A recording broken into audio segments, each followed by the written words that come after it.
श्री रामकृष्ण परमहंस गुरु तोतापुरी।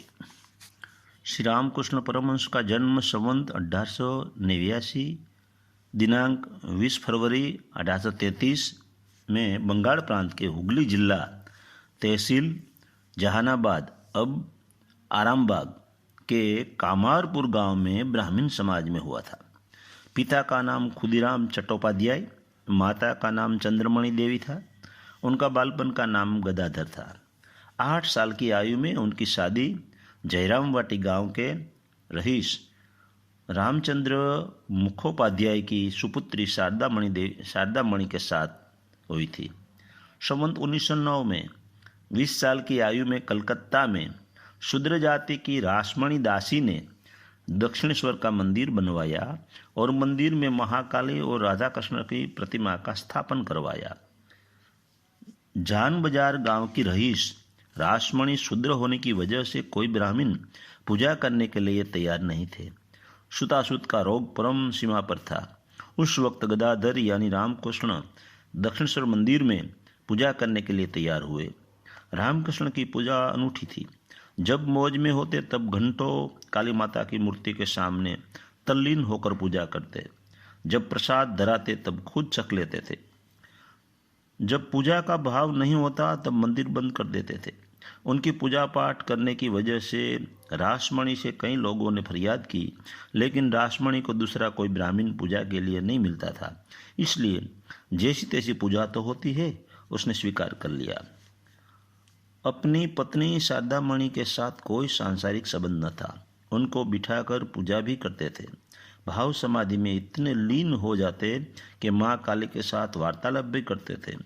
सविकल्प समाधि को उपलब्ध हुए थे। अनायास दक्षिणेश्वर मंदिर में तोतापुरी नाम के एक जागृत चेतना का आगमन हुआ।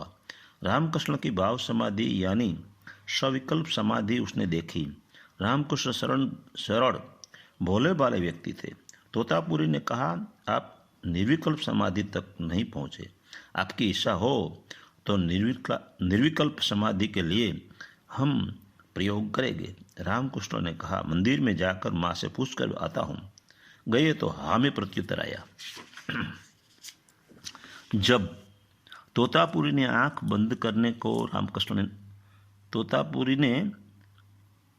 को आंख बंद करने के लिए कहा तो रामकृष्ण भाव विभोर होकर आंसू बहाने लगे। तोतापुरी ने कहा, क्या देखते हो? रामकृष्ण ने कहा, माँ काली का रूप देख रहा हूँ, यहाँ से आगे नहीं जाया जाता। तोतापुरी ने कहा, काली माँ की गर्दन काट दो। रामकृष्ण ने कहा, माँ की गर्दन कैसे काटूं और तलवार कहाँ से लाऊं? तोतापुरी ने कहा, माँ काली को कहाँ से लाते हो? वह भाव जगत से तलवार लाइए। और तोतापुरी ने कहा, जब तुम काली माँ को देखकर भाव विभोर हो जाओगे, मैं देख लूँगा, तब तेरे आज्ञा चक्र यानी कपाल में कांच के टुकड़े से काटूंगा। तब तलवार उठाकर माँ काली की गर्दन काट देना। जैसे ही रामकृष्ण मस्त होकर रोने लगे, तब तोतापुरी ने उनके आज्ञा चक्र में कांच के टुकड़े से काट दिया। लहू बहने लगे। रामकृष्ण ने कल्पना की तलवार उठाई और माँ काली का सिर छेद कर दिया और बोले, अंतिम बाधा भी गिर गई। तुरंत सविकल समाधि में चले गए, निर्विकल समाधि में चले गए। बहुत लंबे समय तक निर्विकल समाधि में रहे। तब से रामकृष्ण परमहंस नाम से जाने लगे। बंगाल के ब्राह्मण भोजन में भात और मच्छी लेते हैं। रामकृष्ण परमहंस ने आहार को बदला नहीं। इस बात पर ओशो ने कहा है, रामकृष्ण की सहस्त्रार की एक पंखुड़ी खुलनी बाकी रह गई। भगवान महावीर और भगवान बुद्ध परम अहिंसक और सात्विक भोजन लेते। इनके सहस्त्रार की पूरी कमल की तरह संपूर्ण पंखड़ी खिल गई।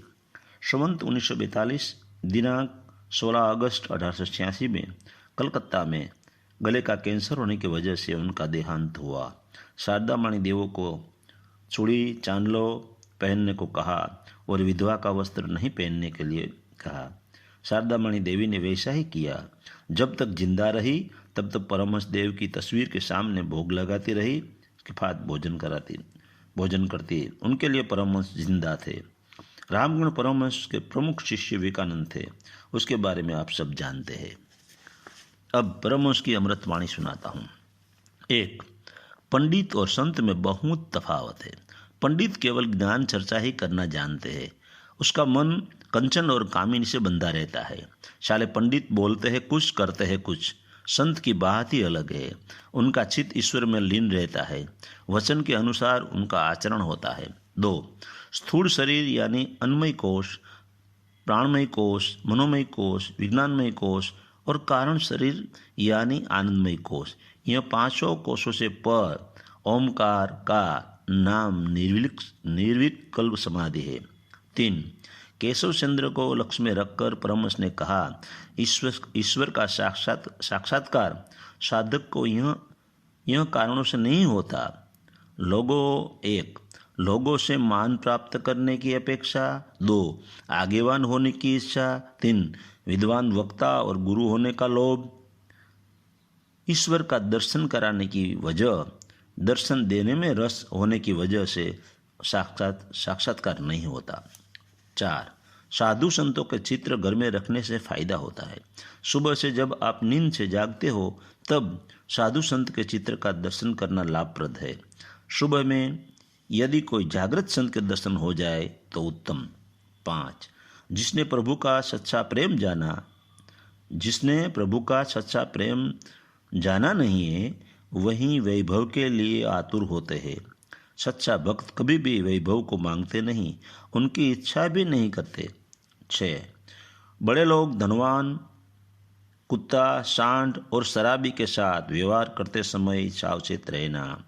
बड़े लोग धनवान, कुत्ता, सांड और शराबी के साथ व्यवहार करते समय आप सावचेत रहना।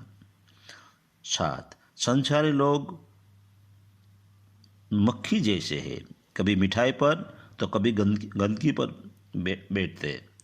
सन्यासी मधुमक्खी जैसे है, वो फूल पर बैठती है और शहद यानी कि मध बनाती है। 8. पंडितों गिद्ध जैसे है, वो ब्रह्मज्ञान की बातें सिर्फ बोलने के लिए करते हैं।